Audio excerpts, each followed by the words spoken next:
Hi, this is Maria Mandarino. I'm here today again with Julie Jacobs from Windhorse Counseling, and we are continuing our series on the Enneagram and parenting, which kind of the idea grew out of my work working with women who were coming in for acupuncture for fertility work.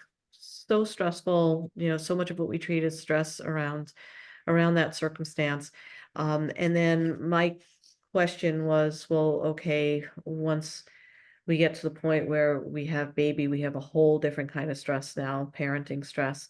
And I wonder how well it would serve people to understand parents, to understand their Enneagram in this role that they will have for the next 18 or so years raising a child. So that's kind of where we're coming from. Before we jump in, I want to remind you to like, subscribe, comment, and share on the video. YouTube is changing its algorithm again, and it's definitely affected our numbers. So please do what you can to have an effect on that. Appreciate your participation. Julie, you want to share a little bit about your practice, your projects? I know you had a couple of really cool things going on right now. So Yeah. So Windhorse Counseling, we're located in Chandler, Arizona. We see people in person, virtually, phone, Zoom, whatever works. We just want to help and support in any way that we can.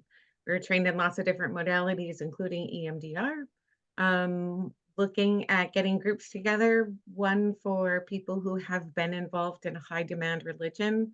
Um, and the working title is um, healthy conversations about this. Um, we're also putting together a program for young adults called Adulting, help them figure out the things that they need to know so that they can be more confident and feel safer going out and being independent. Looking at doing some workshops on parenting and potential book studies, and of course, our boundaries group, which can't get too much boundaries, yep. right? Yeah. Yep. Okay. Awesome. Thank you. Yeah, thank you. Okay. So, today we are going to talk about Enneagram Type 7. I don't know if she's still in the wings, but Sam Draper, Julie's daughter, has kind of been helping us out in the background on a couple of these videos. So you may hear her chime in. She is dealing with a little bit of cleanup that happened on the last episode. So she may be there or may not, but we'll see. All right. So Enneagram Type 7, called the epicure, the enthusiast, the spontaneous person, or the adventurer. They are located in the head center of the Enneagram, along with Type 6 and 5. And their focus is on avoiding pain. It's a emotional pain, usually. Sometimes if physical pain is affecting the emotion, creating limits, basically, that could factor into it. But when we talk about pain in the 7, it's usually emotional pain. They don't want to do emotional pain. They want to find a way to have fun instead and enjoy. That's why we call them the epicure and the adventurer. So their focus is usually around fun, enjoyment, possibilities, opportunities, creativity, and activities. They like to do things. They're kind of doers of the Enneagram. So in their higher expression, in Enneagram 7, is an optimist. They're upbeat, they're positive, they're exciting to be around, they're adventurous, they're going to have all the great stories, and they're not just stories, they're things they've always done. And they're creative, they're talented, they're encouraging, they see potential in everything, particularly in those around them. They will raise the energy in the room. Um, they reframe negative experiences into positive ones. They'll look for the silver lining. They think out of the box, and that's their creativity. And they are in their highest expression in awe of life, in awe of things around them. and productive people. So as parents, I would say it could be pretty cool to have a type 7 parent. A I healthy can type say it's 7. pretty hard to be a type 7 parent. Ah.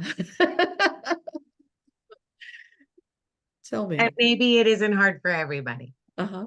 But so, okay, so you're the parent who always wants to have fun, always wants to make it an adventure, always wants to enjoy everything.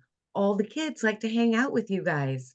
Ooh, Well, now the other parents don't like that.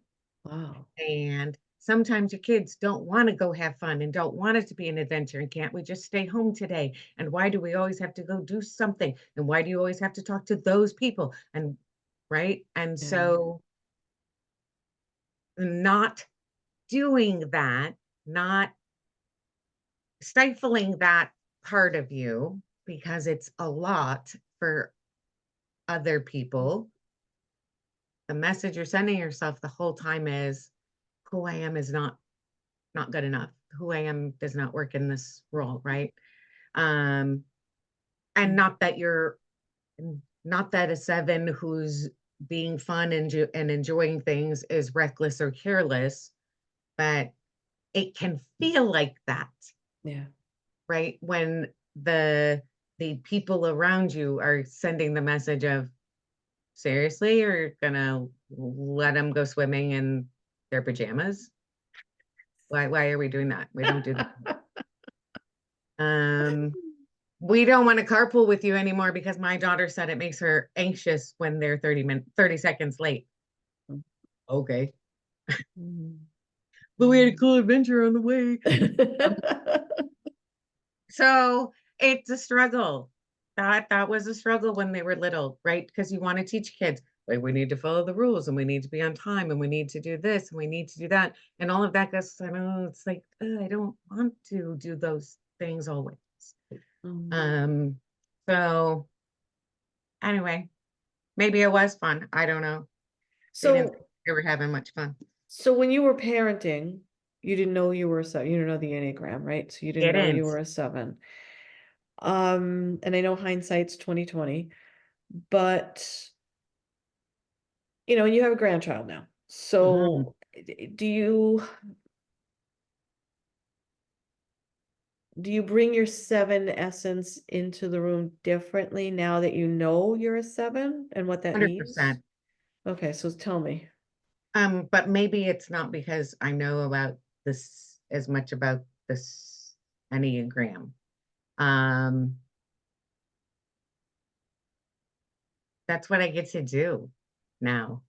I get to be the fun one. I get to be the adventure one. I get to Okay. be creative and encouraging and just enjoy things. I don't have to be the one who has the rules. Okay, but does that still get difficult for other people? Like, do you still get pushback? Probably Do you get pushback? not from my children. Okay, but you did before when they were growing up. Uh-huh. Okay. Well, Um, because they didn't have the ability to say, well, I'm going to stay home today while you go do a fun thing. Well, you're 7, you got can't it. come alone. Okay. Right Yeah. now, autonomy. Now they have the autonomy and now it doesn't affect them. If I'm like, Okay. hey, I thought we would do this crazy thing, they're like, you guys can do Could go that do if it. she wants. Yeah. Okay. So now it So really is fun. now it really is fun. Okay. Yeah. So I'm going to say you haven't changed. I Your don't awareness, think maybe. yeah, exactly the awareness piece. Yeah.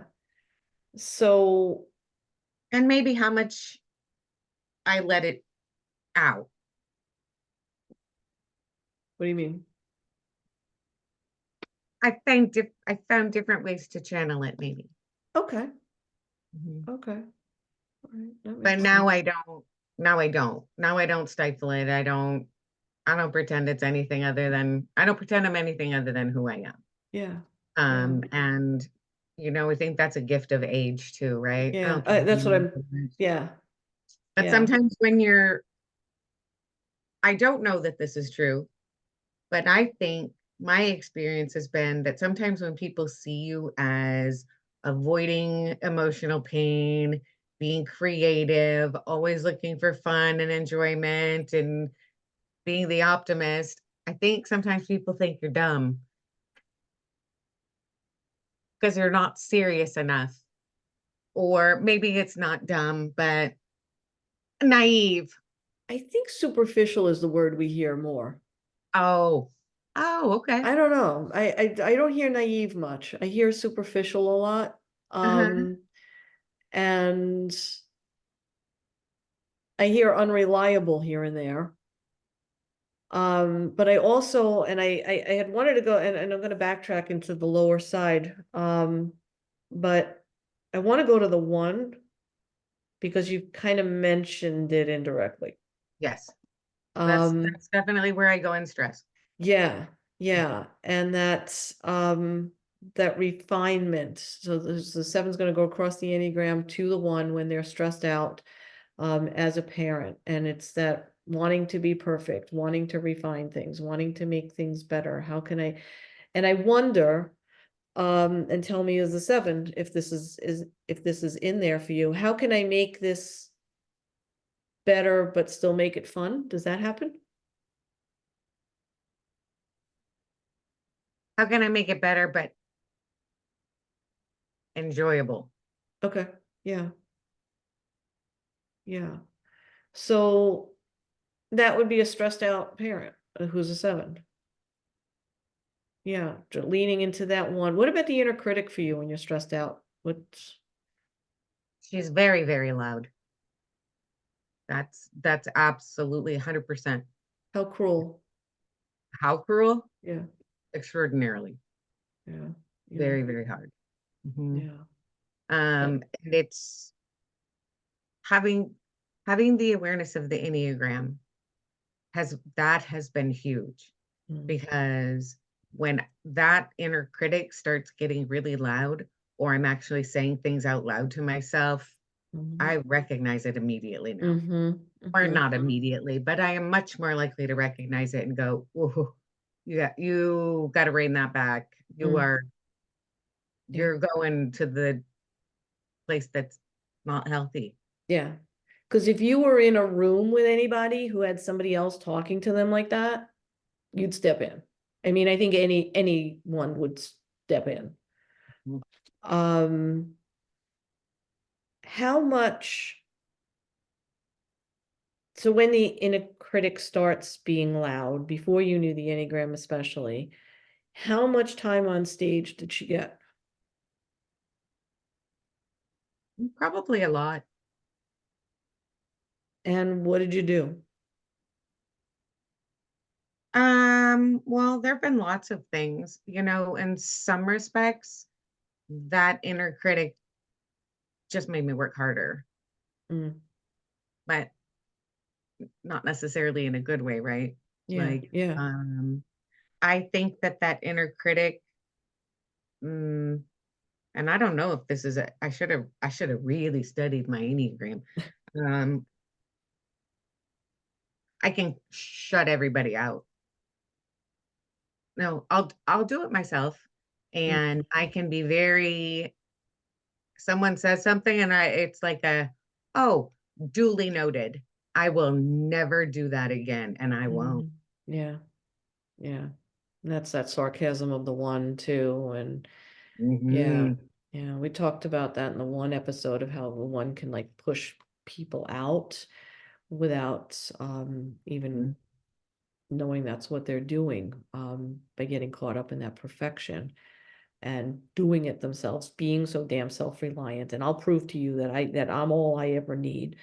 And then it also has a way, the fallout from that can be with the other person looking in on that, like I can't ever compete with that. So I'm never going to be that perfect. And meanwhile, that one is not seeing themselves as perfect at all.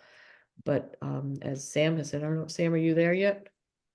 Um, I don't think Sam's back yet. But Sam had said she used the word shredding herself, I think, was what she had Yeah. said in that episode. But the other people looking at that don't realize the one is shredding themselves. They just think that the one is, thinks they're better than everyone else. So it just Or has being this, stubborn and independent or yeah, whatever. Yeah. yeah. Yeah. So, yeah. Um, so I'm gonna go back to the 7 piece of it now. The lower side of the 7. So we associate gluttony with the low 7. So overdoing it, particularly overdoing pleasurable things, and this idea of more is better. There can be some addictive behavior with a lower 7. Um, this is the person that becomes easily bored. They're seen as chaotic or unreliable, unfocused. Um, they can ghost people, because if it's uncomfortable, that feels emotionally painful. That means I got to get out of here because I don't do emotional pain as a 7. Um, mention that word shallow. They cannot do pain. They're bad at commitments. They don't fence them in. Um, they will be focused on the next opportunity. So 7s are really inclined to miss the moment when they're unhealthy, and not be present. They'll look for options, or again, that's kind of focusing on the next opportunity.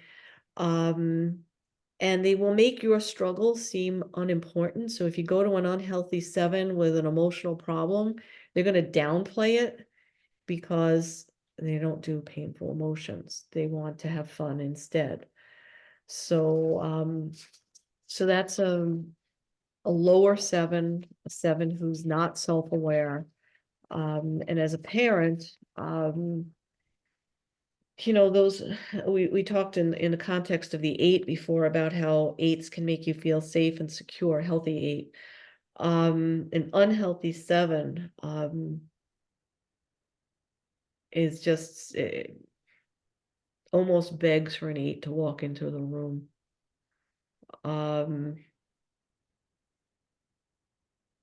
Because there's no balance. There's 2 things happening with an unhealthy 7. I'm not in reality and avoiding reality, and don't bring me anything serious that might have to do with pain or unpleasant or uncomfortable conversations. Which I think would be pretty scary to a kid. Mm-hmm. So, all right. Yeah, an unhealthy 7. Yeah. Gosh, can you imagine as a kid? It's like having another kid around. Like you don't have a Uh-huh. parent, you have a child. Because essentially a low 7 is like an unruly kid who has Yeah. no, it's kind of, Mm, what was that? mm. Oh, That's what it feels like, right? Like yeah. that. Fine. Hmm. Do it yourself. Yeah. Hmm.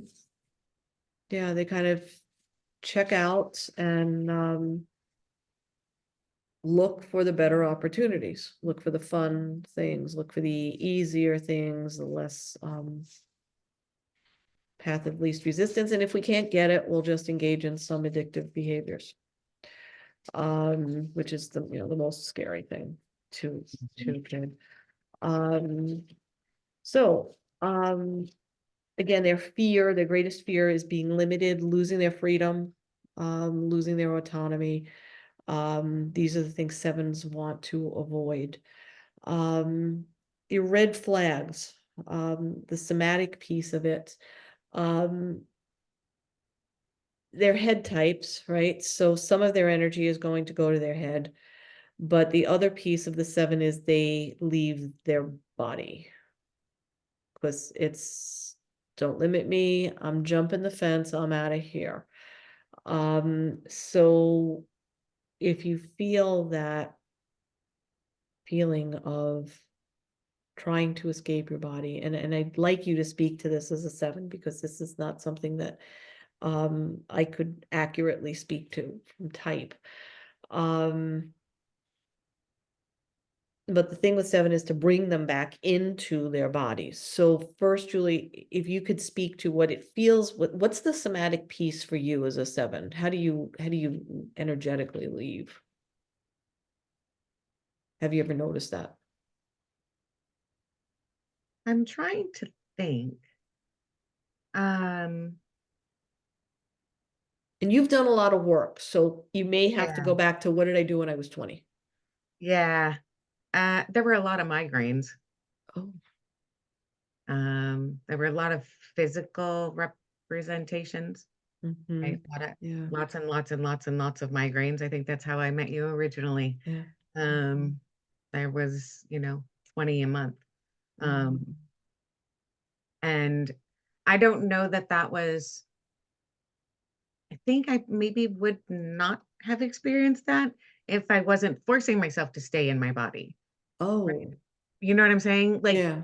that was me trying to stay, maybe trying to stay present, trying to not completely disengage when that's You were trying to be a 1. going to my one. Yeah, yeah. Because ones are also more prone to like TMJ, kind of Mhm, like stuff in the head tightening, which would certainly lead to a headache, mhm, migraine.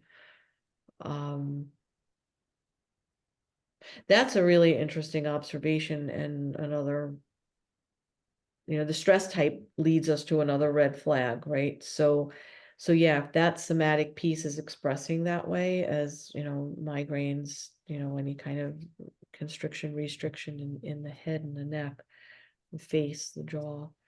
Um, I would question, am I spending more of my living time as a 1, meaning I'm living in stress, as a 7, as a 1 all the time? Um, and knowing how tough ones are on themselves. Um, that's a lot of downward bearing pressure on the body, on the soul.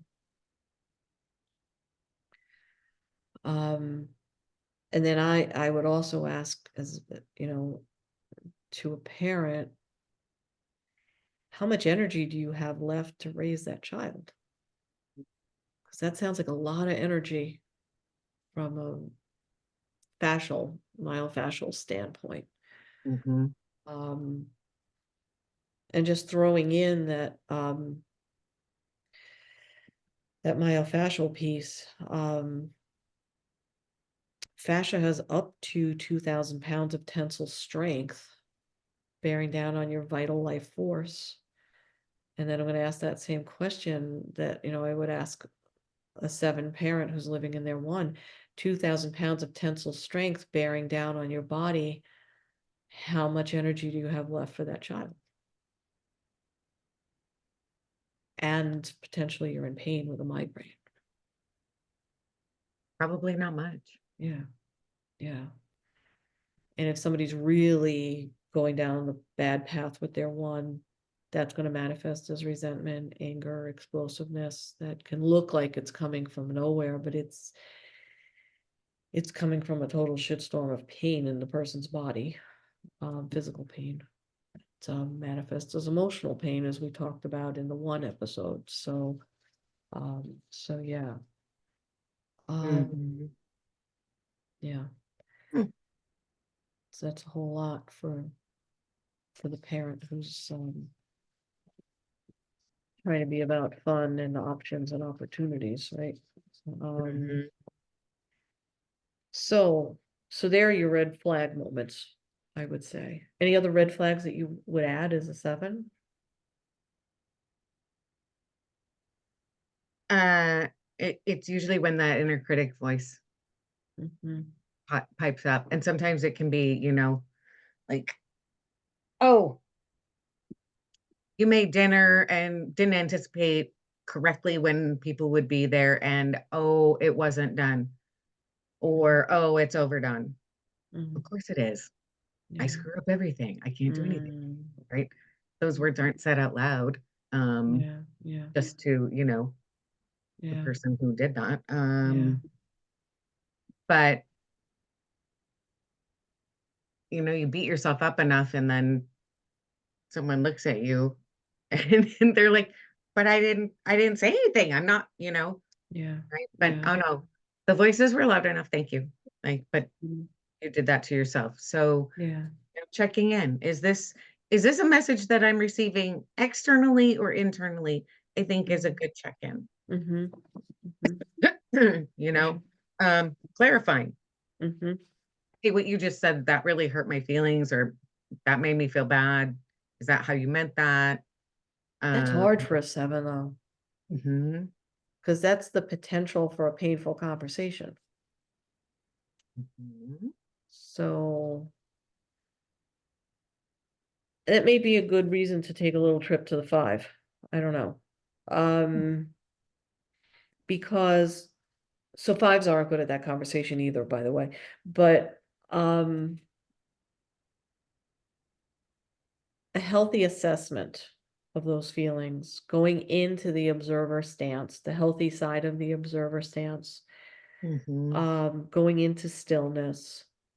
Um, hopefully before you reach just a stress point, you learn something like meditation or yoga, something that's centering to you, that you have a skill like that. I just recently worked with a woman who has a little boy who she's gotten involved in yoga. He's real little, he's 5.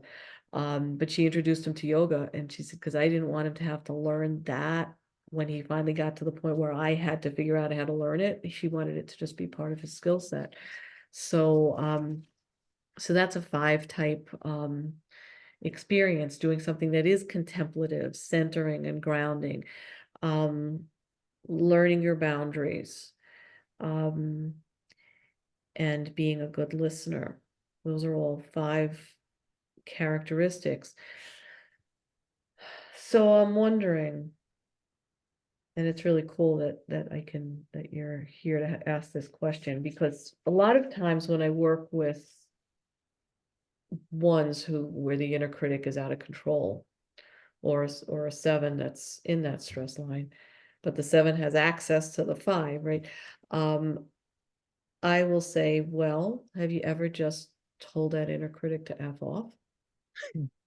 And I, I don't know, but is like it doesn't occur to the 7 who's stressed out going to 1, or the 1 who's in their lower expression. But I don't know, to this 5, it seems like the most obvious thing in the world. Like if that were a person in the room, you would tell that person to just shut up, leave, whatever. I mean, like that behavior would not be allowed. And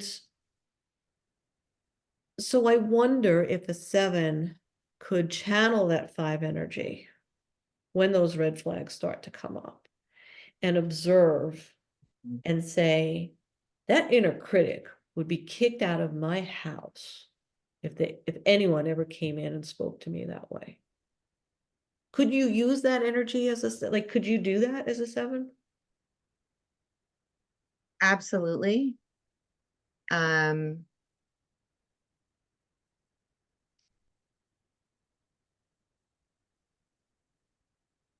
but it comes with an additional criticism. Such as? How dare you treat yourself like that? How dare you talk to me like that? You wouldn't talk to anybody else like that. Did Why you would you hear do me it to say me? now? Right? Like, and I guess that's the 5, as I say this, I guess that's the 5 going to 8. So unless the 7 has an 8 wing, that might not be easy, Hmm. because that's the only way 7 can access an 8 energy. Because to me, once I go into that space of this is the way it is, like when I'm in that 8 stance of this is the way it is, and you're not going to speak to me that way, if the speaking continues, it's like, it's just what I said. Did you hear me say out? um, but 7 wouldn't have access to the 8 piece of 5. It has access to the contemplative side of 5, Mhm, the observer. mhm.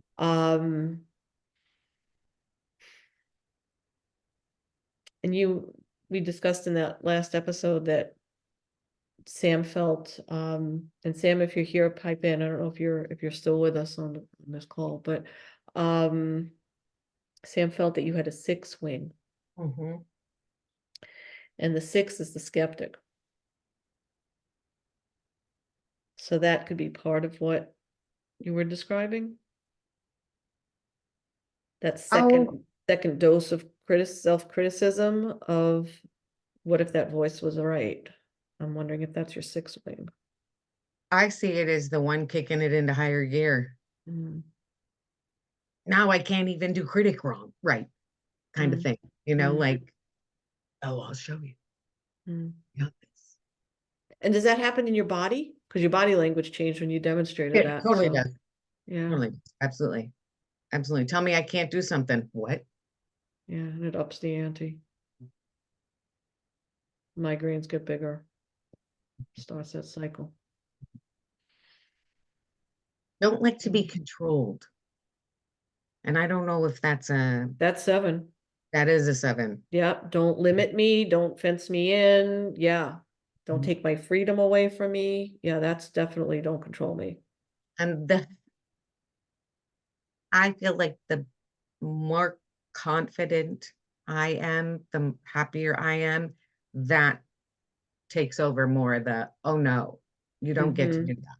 Yeah, yeah, Whereas not being in a healthy place, it was much more yeah, yeah, going to the one part. yeah. Mhm. Wow. We thought Okay. this was going to be about fun and adventure and enthusiasm. So, but I'm glad you mentioned that. I do want to bring it back to those higher qualities because this was pretty intense. And valuable. Um, because I mean, these are some really pronounced, and this is kind of why I'm really glad the last few episodes we were able to actually have people on that could speak to the type. Um,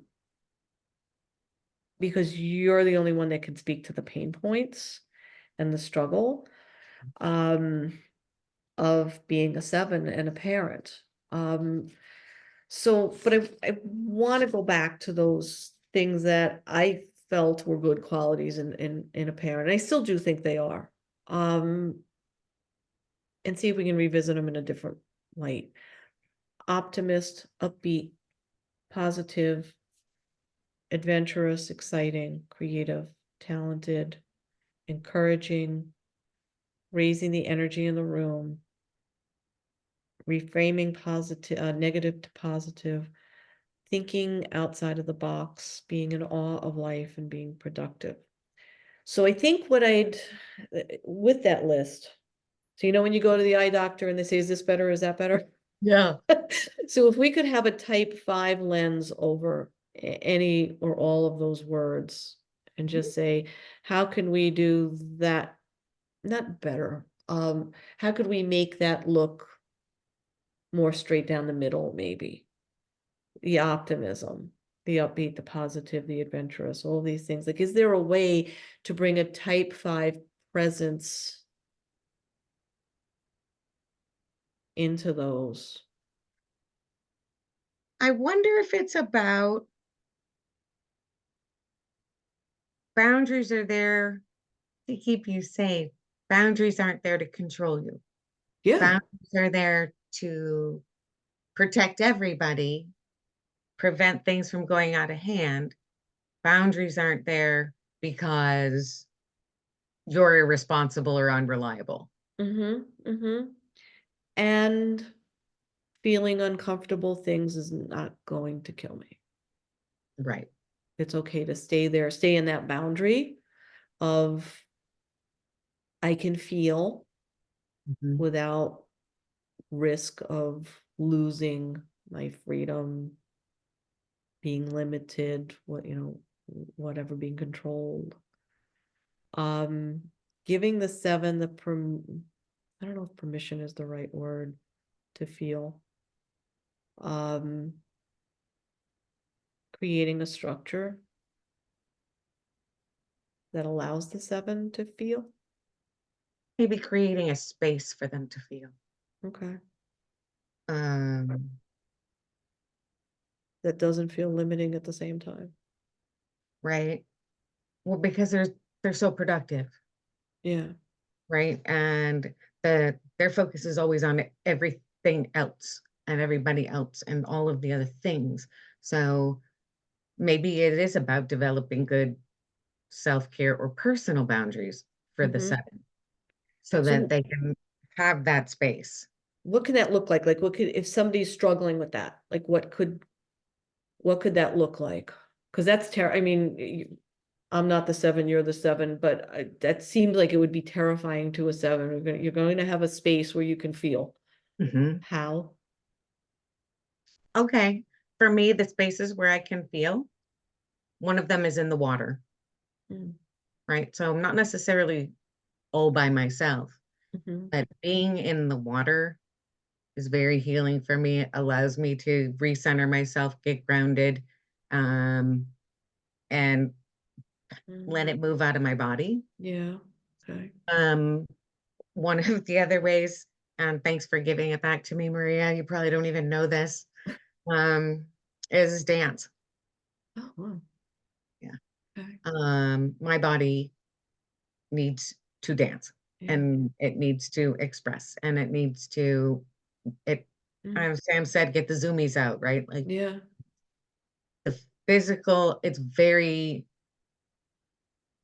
the physical energy really needs to be moved. Don't do it in here. Do it. Uh-huh. Yeah. I need to move it through my body and not get it stuck in here. And if I can Mm. keep moving it through my body or put my body in water, that can be very healing. Yeah. Um, and Yeah. so that's not terrifying in a self-care kind of way Yeah. because going into a room all by myself and meditating, Yeah. Yeah. I could see that that. Yeah. doesn't sound pleasant to me. Mm. However, I think it would be great to be able to do it. I'm just not wired like that, and it Mm. doesn't resonate for me. So Mm. when I do it, I go to my one, I go, "You're probably not doing this right because you don't like it at all. This sucks. This Oh, is not wow. fun." But then that one goes, "Well, you should try harder. Other people do this." Right? Mm. So Yeah. being able to be really honest with yourself and go, "Okay, for me, self-care looks like this. So I'm going to do that." It might not be self-care for everybody. I'm sure it's not, right? Mm-hmm. Mm-hmm. For some people, going and being all alone in a quiet space and soft music or whatever, for them, that's their thing, then that's what they should do, Mm-hmm. right? So Mm-hmm. I think that there aren't a lot of rules other than, that's funny, I should say that, other than figure out what resonates for you and what's right for Yeah. you. If it feels good, don't judge it. As Yeah. long as Yeah. you're not hurting anybody else, Yeah. don't judge Yeah. it. Just go, this is what I need today. Yeah. Yeah. It's funny that self-care conversation when it comes up in the clinic. I always just like kind of pause because I know what's going to come next, and it's either going to be a massage or a bubble bath. Uh-huh. And neither one of those things, they're nice things, people, okay? I have a degree in massage therapy, nice things, but they are not getting a massage like for your birthday. That's not self-care. Getting regular massage is self-care. But that, that one thing that's like a treat, that's Yeah. not self-care. And I'll let the person run with whatever thing that they're doing that they think is self-care that is usually not. And I'll say self-care is what makes you feel whole and filled. And that's not going to be a bubble bath or a massage once a year. Mhm. So, and in your case, I thank you for pointing that out about 7's going to just be in their head if they're not good at something like meditation. Um, if it's not making you whole or feel whole or filled, find that thing that does make you feel that way. And then I think the key to the next piece of that is make it practice. Mhm. Whatever it is, make it practice. So yeah. So, red flags, checking out, escaping, not doing feelings, bigger red flag, brighter red flag, that inner critic, getting caught up in perfection, sarcastic kind of responses, note those things. And if you're not sure how to turn that around, to go into the higher side of your 7, to go to your security type in the Enneagram, reach out. You can contact me through the website, mariamandarino.com. Julie's at windhorsecounseling.com. And thank you for being here. Thank you, Julie. Appreciate Thank your you. insights and You you bet. helping me through this whole series. So thank you. My All pleasure. righty. All righty. Bye-bye.